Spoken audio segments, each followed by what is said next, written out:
Let's see, is he on that there? No, we're waiting for him. All right. Polo, Yo. we made it. Good work.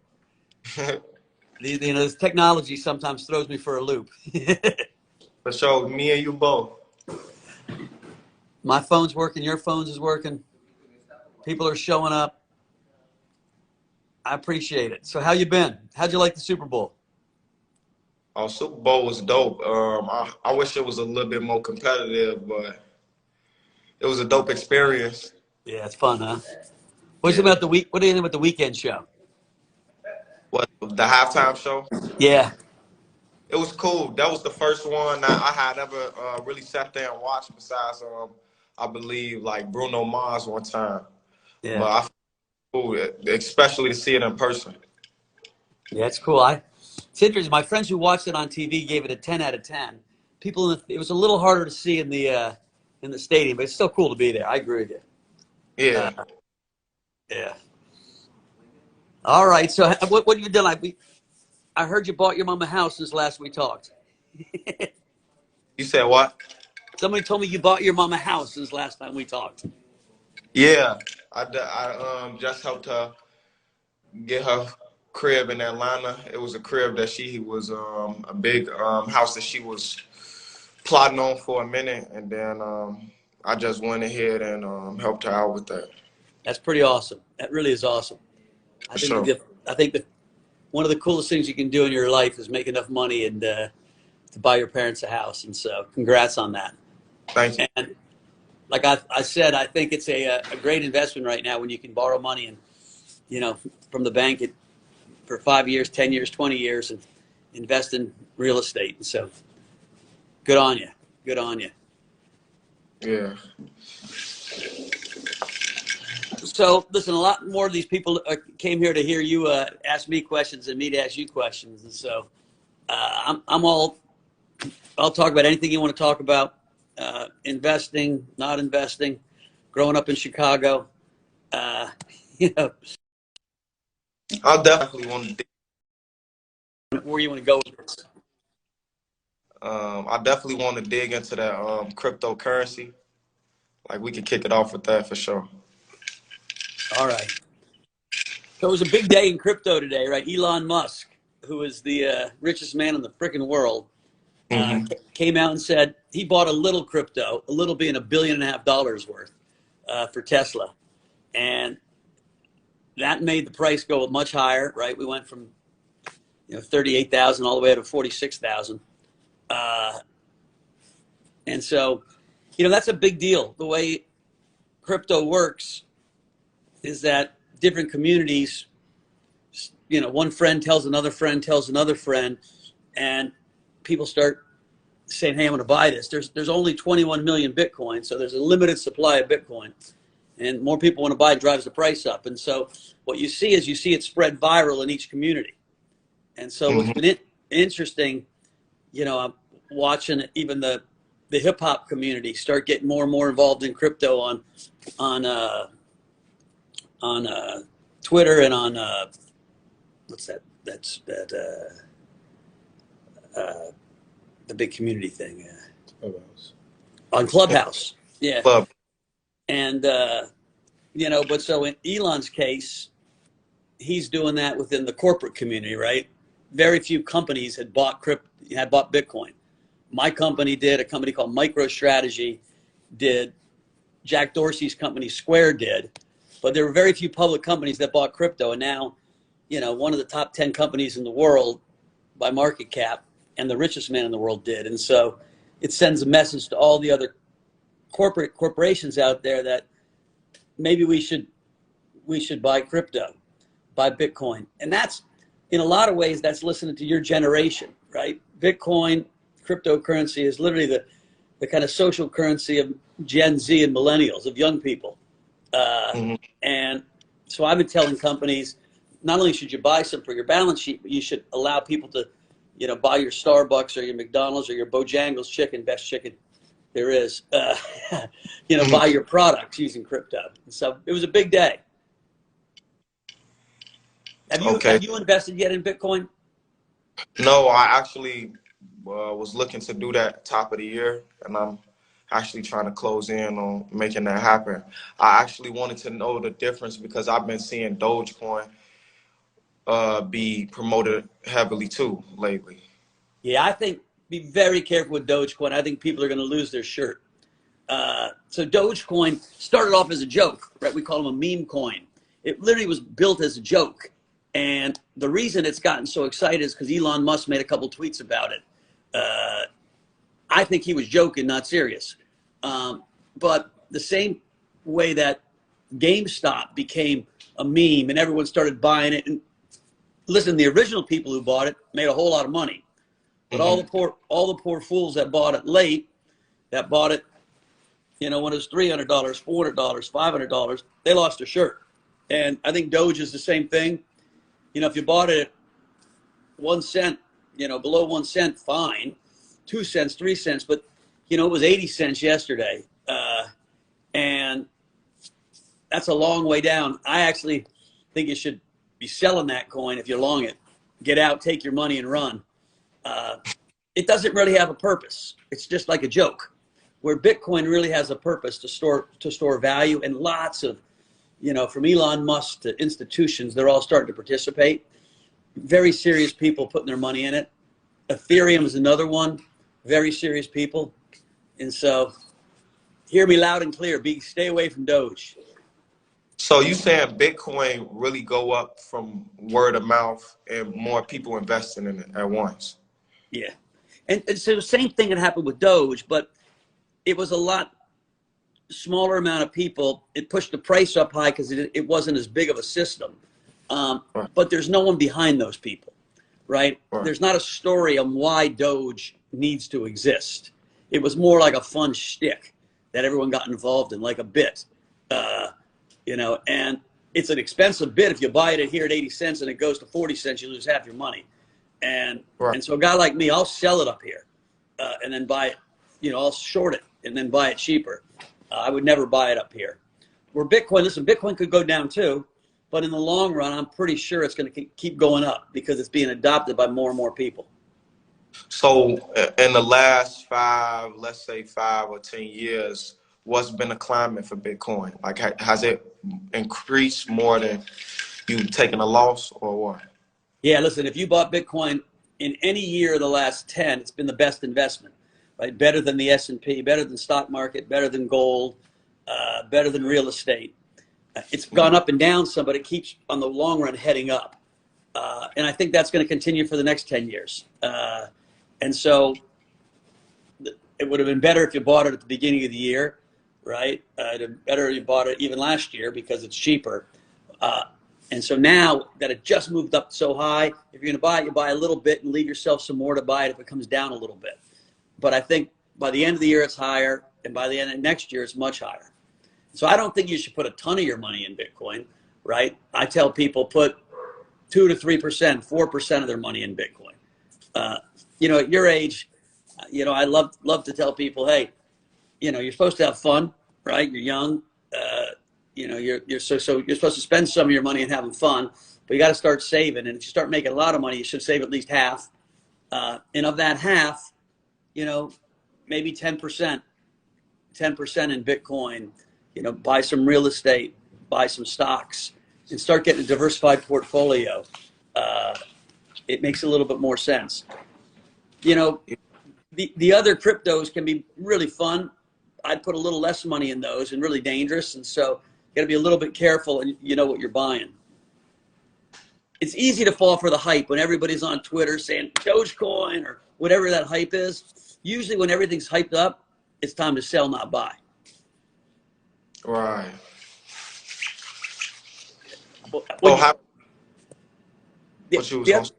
The other thing I'd say is when you're getting advice from people that really, are just excited participants, you got to be careful of who you take advice from, right? And someone who's making money, even if they're just getting lucky, they feel really smart all of a sudden.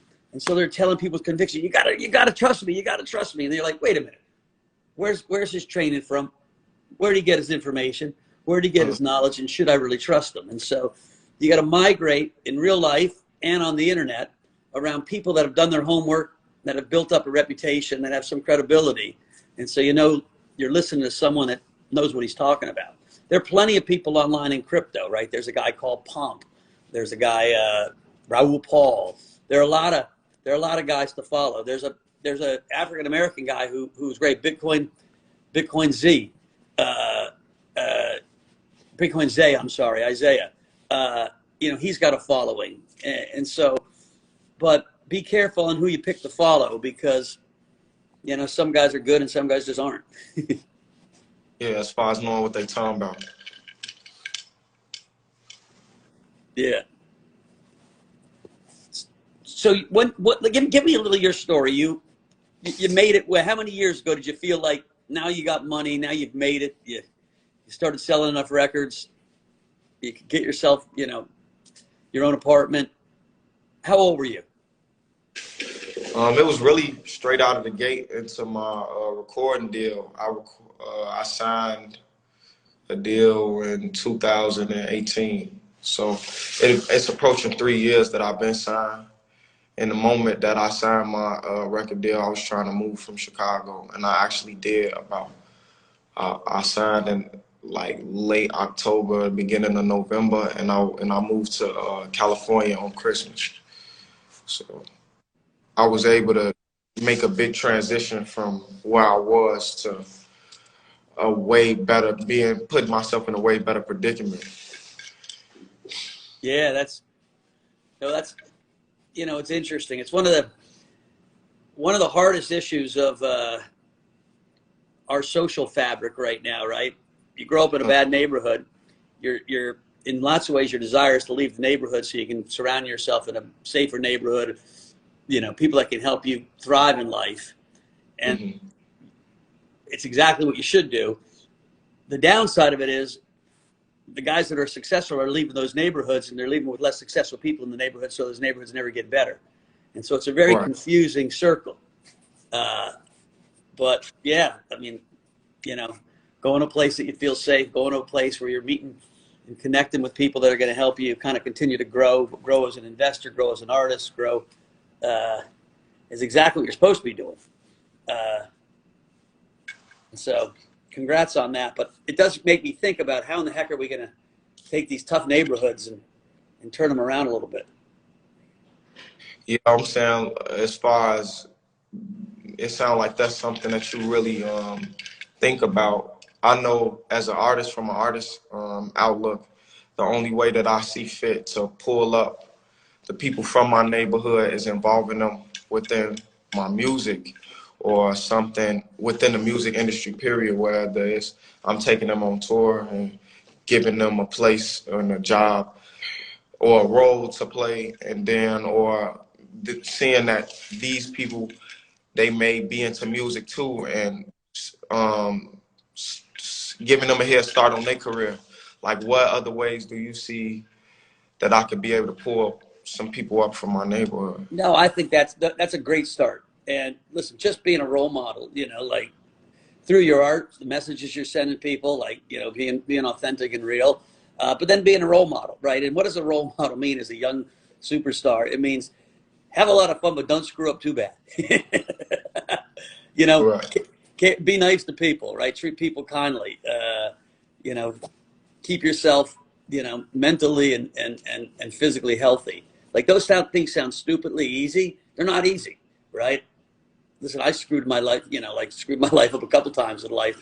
Too much, too quick. You start thinking you're the shit, and next thing you know, you screw things up. And so, at your age, just doing what you're doing and you know, keeping on a good path is a huge inspiration.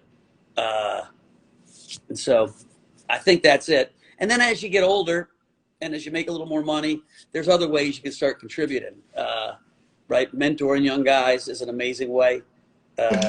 And so, but listen, you shouldn't take that much, you know, weight on your shoulders at your age. You should be having fun. You should be making your art, investing some money, you know, living your best life. Right. But I love the fact that you're thinking about that. Now that's something I've been thinking about since I started, just even you know, like we was talking about real estate, even being able to buy back my neighborhood one day. Yeah, no, that's important. That's one way neighborhoods actually do get better is like, people start reinvesting in them. So it's a good long-term goal. Did you get that from your mom and dad? Mom or dad? That sense of, Really, them was my own aspirations, like since a kid. I don't know why. That's just something I just seen, cause I just actually I do. It was like just growing up in my neighborhood, seeing a lot of stuff that went on.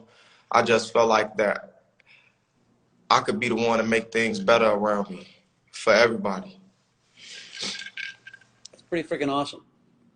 And you're doing it. So, that's cool. It's a good path to be on. All right. All right. So we're talking a little bit about investing. We're talking a little bit about your neighborhood. Uh, how many of your friends that you grew up with have gotten out of the hood? Um, I don't know. I don't think any though, to be honest. Interesting. It tells you how tough it is, right? You go up. My daughter was a teacher in the south side of Chicago for 2 years, and she'd call home every night, or at least a few times a week, and tell us of the stories of how tough it was. And it tells you, she was saying the same thing. The kids in her school, very few could make it out. It wasn't the kids' fault. Shitty schools, tough neighborhoods, tough circumstance. And so we got to do something about that, or we're going to have a revolution at one point. And you keep seeing that. Part of why Bitcoin is doing well, part of why I think we saw riots at the Capitol, part of why we saw what we saw with the GameStop. People are angry that we've got this social instability, right? The gap between the rich and the poor getting too wide. Mm. In cities, the rich side of the city, the poor side of the city, even the public school system in Chicago. If you're in a good neighborhood, the public school system, it's a nice school, and if you're in a bad neighborhood, it's a shitty school. And it's like, wait, the same tax dollars are paying for it. And so I don't know how we're going to fix it, but man, we need to. And I guess, listen, it's not your job to fix it. Your job to, write about your experiences.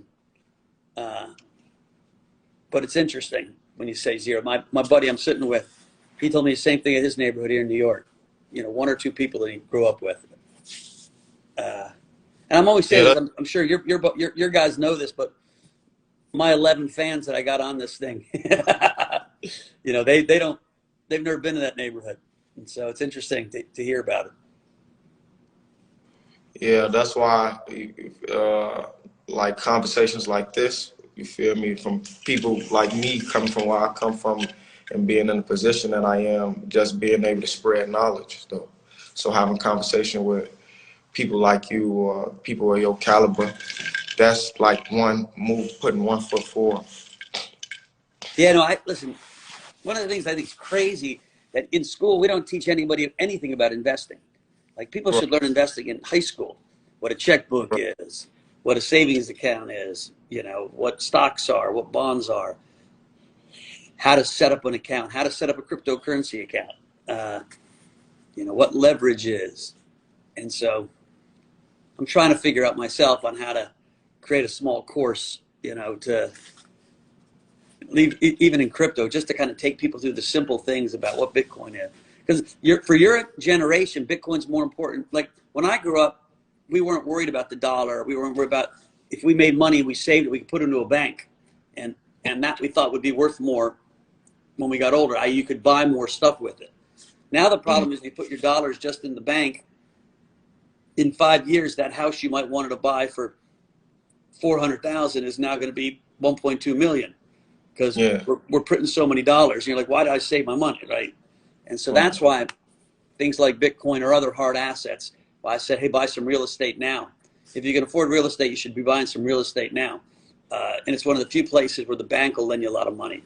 And so, Because that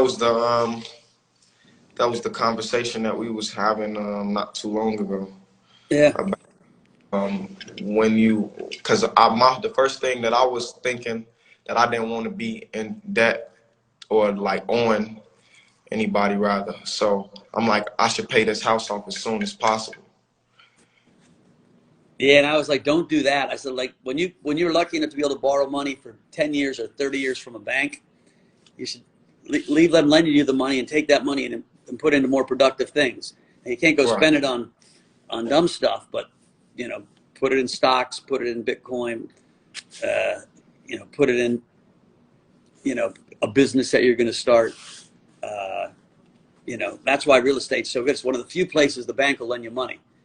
Uh, so I think that's the first thing every young person should do is they try to figure out how much they need to save so that I can buy my first house. Plus, it feels awfully good to live in your own house. Definitely.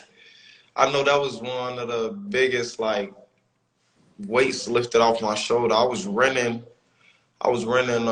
rented my first 3 or 4 cribs, and I can tell you annually these are 100,000 plus to live in. So it's like this money just really going down the drain. I can't put that towards none. I can't get that money back. So coming into home ownership was a big thing for me. It was a big deal for me. Yeah, no, it's especially in an environment when we think prices are going to go up. And right now, it feels like prices of everything are going up. Right, the government's just printing so many dollars that's why the price of everything is going up. Uh, so, you ready to start performing again? Yeah, actually, yeah. I feel like this is gonna be the year to open back up for us to perform. Hopefully, if not, I know 2022 for sure. But the year just started. Hopefully, like I within the think middle. by I think by May or June things are open back up. We were looking today at the COVID infection rates; they're starting to plummet, and as more people get the vaccine, I also think people your age, it doesn't do so much damage. You get the flu. It kind of my son just had it. Right, it sucks for a little bit, and a week later you're fine. And so I think as soon as we vaccinate 60-year-olds to 80-year-olds, we get the old guys vaccinated. Then people are going to feel much safer going out. And so my guess is by May, you're performing and frickin' the city's erupting, no matter where you are, LA, New York, Chicago. It's going to be a ton of fun. That's For what I'm hoping sure. at least. I hope so.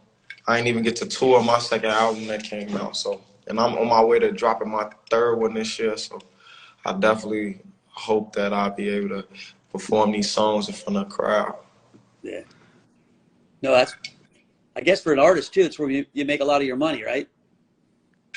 Yeah, and it's not even just about the money. Like, I just had an interview opportunity that they was trying to really pull up on me because of everything that's going on with with the pandemic, and I was more so willing to go reach out to them or be in their space away from home because we not getting those same experiences as artists no more. Like we getting our press runs taken away from us, we getting shows taken away from us. We like to be able to reach out and touch the people, but feel me, with everything going on, that's hard to do. Yeah, it takes a lot of the fun away. I got a nephew who was in the movies, and he had 3 movies and no red carpets. He did a freaking Zoom red carpet. Like Zoom red carpet sucks versus real red carpet. And I was like, damn, you finally break into movies, and they stole all the fun from you. And so I'm hoping for his sake too. But I'm pretty certain that by the summer we're going to be having fun. Or you guys sure to be having fun. I'm hoping to be having fun.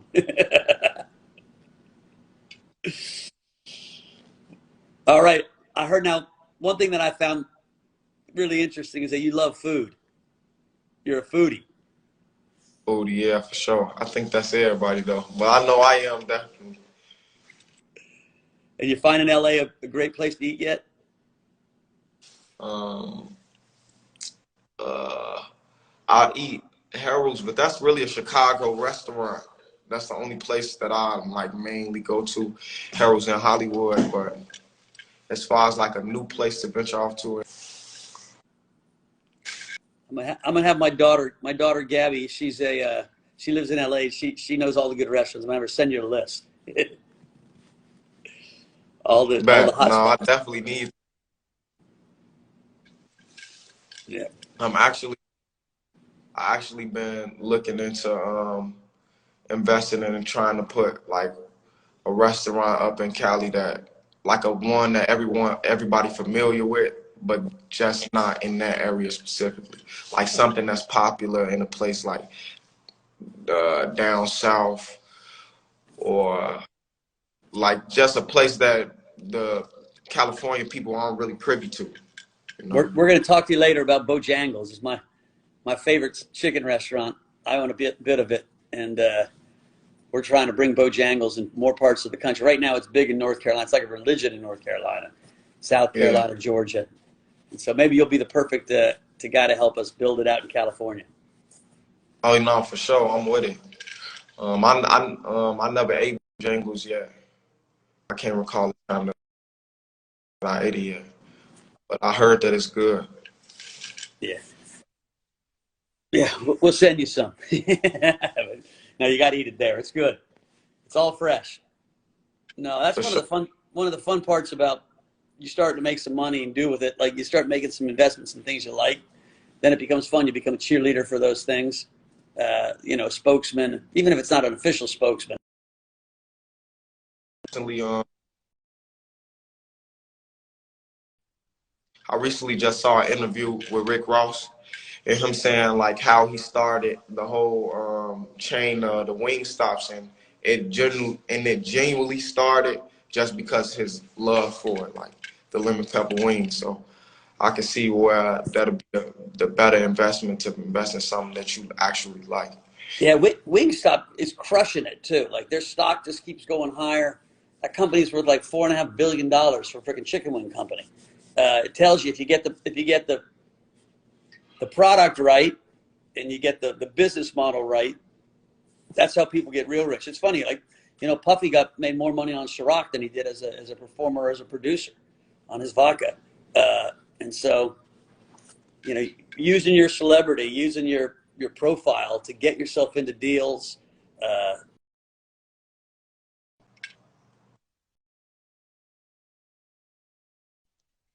So the more fame you build or more profile you build in your field, the more opportunities are going to show up in things that are tangential, as long as you keep a curiosity. Surround yourself with the right people. You never know. You might make more money as a chicken man than you did as a performer. Hopefully. Yeah, that's So true. It's probably a please, lot. It's probably a lot less fun, but it's probably a lot easier. yeah, I'm trying to make this money while I'm sleeping. Yeah. Well, what else you want to talk about? We touched on the crypto. We touched on real estate. I don't know. Just when it come down to investments, how do you know whether or not something is a good investment, and how do you know whether or not that it's gonna have a long run, that investment got longevity? Yeah, that's a great question. So, if you try to put me out on stage to entertain people, I would do really poorly. And so the first thing is you got to surround yourself with people that have a lot of knowledge, domain expertise in what they're doing. And so I said this a little bit earlier, but when you're thinking about investing, you got to talk to people that are really good investors because they've done a lot of the homework. In the same way you've done a lot of homework in learning how to do your art and entertain. You grew up doing it, so it's in your DNA. You got to find the right investors, and you can find them. Like you're lucky enough, probably you can find them that'll be your team. Most people can find them on the internet. They can find them in their local community. But you got to surround. You got to find the smartest investor you can. You got to make your bet small enough that if it goes against you a little bit, you can still sleep. Right? One of the mistakes people make, they think I'm going to get rich quick, and so I'm going to put $10,000 in a Dogecoin when they only have $11,000 in the bank, and then Dogecoin goes down, and they start crying, and they get nervous, and so you're not going to get rich quick. It's very hard to get rich quick, and so if you make your bet size right, you got to know if you're investing something or if you're gambling. like, listen, I like gambling, but you want to gamble with small amounts of your money for fun, and you want to invest with larger amounts of your money, to make money, not for fun. And so then you want to be in, like, if it's a stock, you should understand the product. Hey, if anyone could have invested in In-N-Out Burger, you go to In-N-Out Burger, there's a line around the block. They got that damn good hamburger. You knew that was going to be a success after you saw the third one.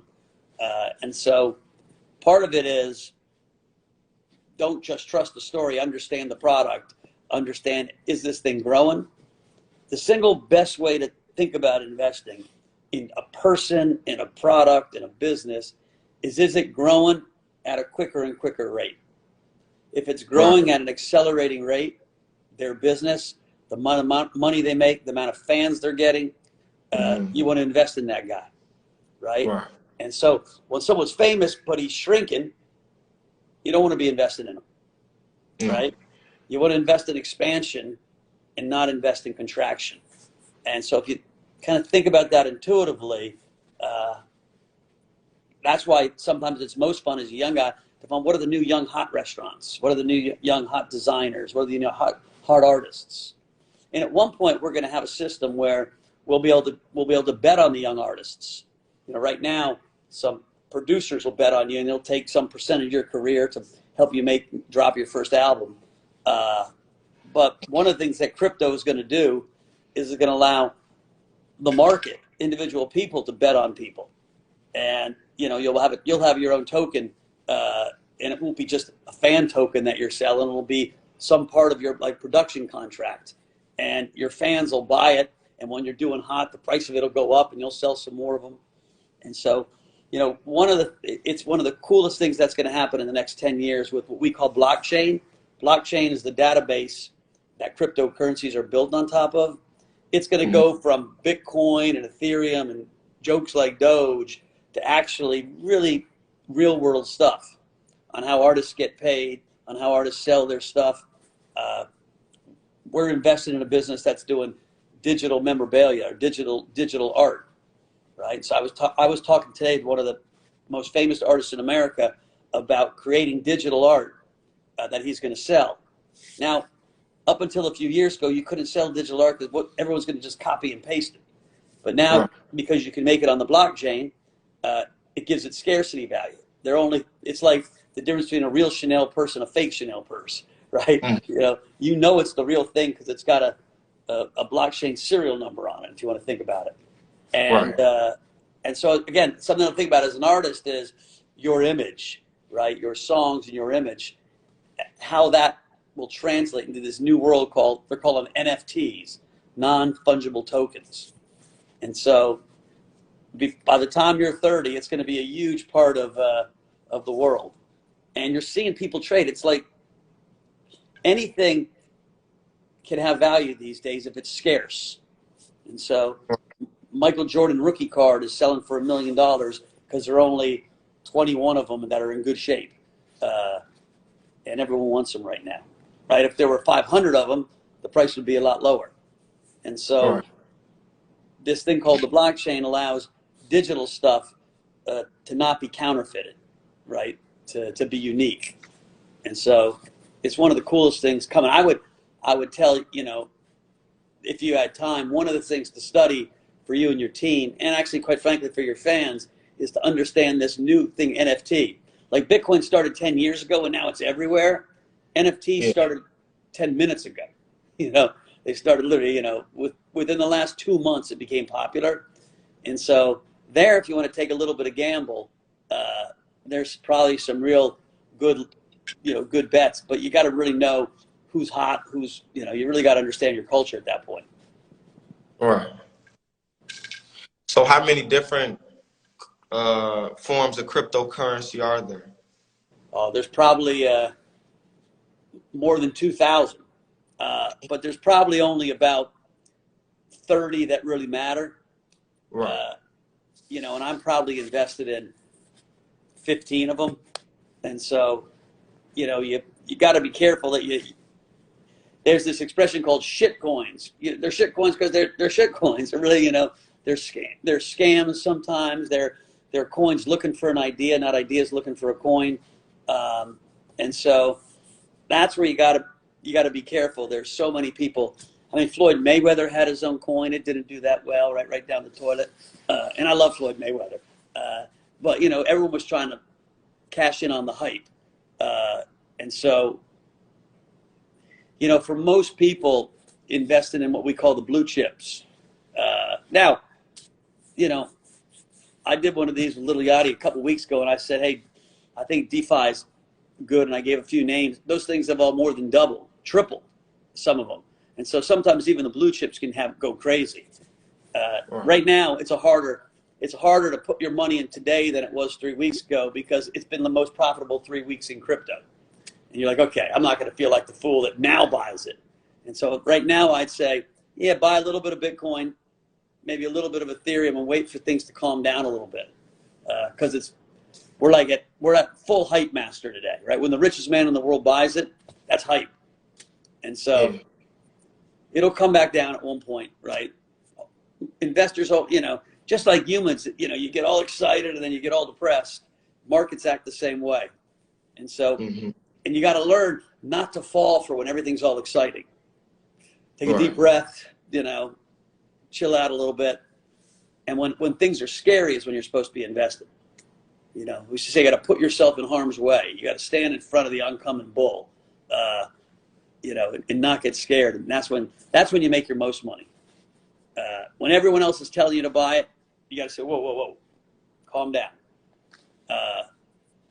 And so it's a hard psychology, but that's what you learn by doing it. That's why when you're young, you start off with a small amount of money and you're going to make lots of mistakes. It's okay. But hopefully you learn, you know, how to invest your money or who to trust. Yeah. All right. Really? I don't want to take all your time up. I really appreciate it. Hey, I say Joey Novogratz, my nephew's on there. Shout out to Joey. He lives in Chicago. Thanks for having me up on the show, the live. Thanks for having me on, though, and getting a lot of insight on a lot of stuff that I'm looking into investing in or just being a part of. No, listen, I really appreciate it.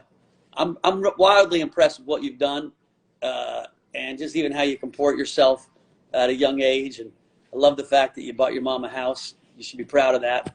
I'm proud of you for it. And we'll stay in touch. I really appreciate it. For sure. All right. Be well. All right.